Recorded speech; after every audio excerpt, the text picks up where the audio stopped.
యేసు ప్రభు నీ కొరకై తన రక్తాన్ని కార్చి ప్రాణమును పెట్టి మరణాన్ని జయించి తిరిగి లేచి ఉన్నటువంటి సజీవుడైన దేవుడు.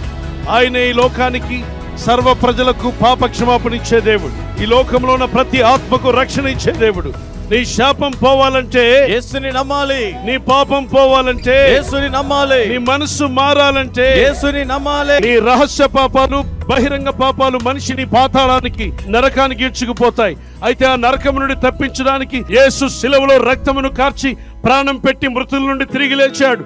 ఆయన ఈ రోజు నిన్ను పిలుస్తున్నాడు. నీ ఆత్మలో ఉన్న పాపాన్ని శాపాన్ని తొలగించి నీకు రక్షణ ఇవ్వాలని, నీ ఆత్మకు మోక్షం ఇవ్వాలని, నీ జీవితాన్ని వెలిగించాలని నీ పట్ల ఎంతో ప్రేమ కలిగిన దేవుడు తన చేతులను చాపి పిలుస్తున్నాడు.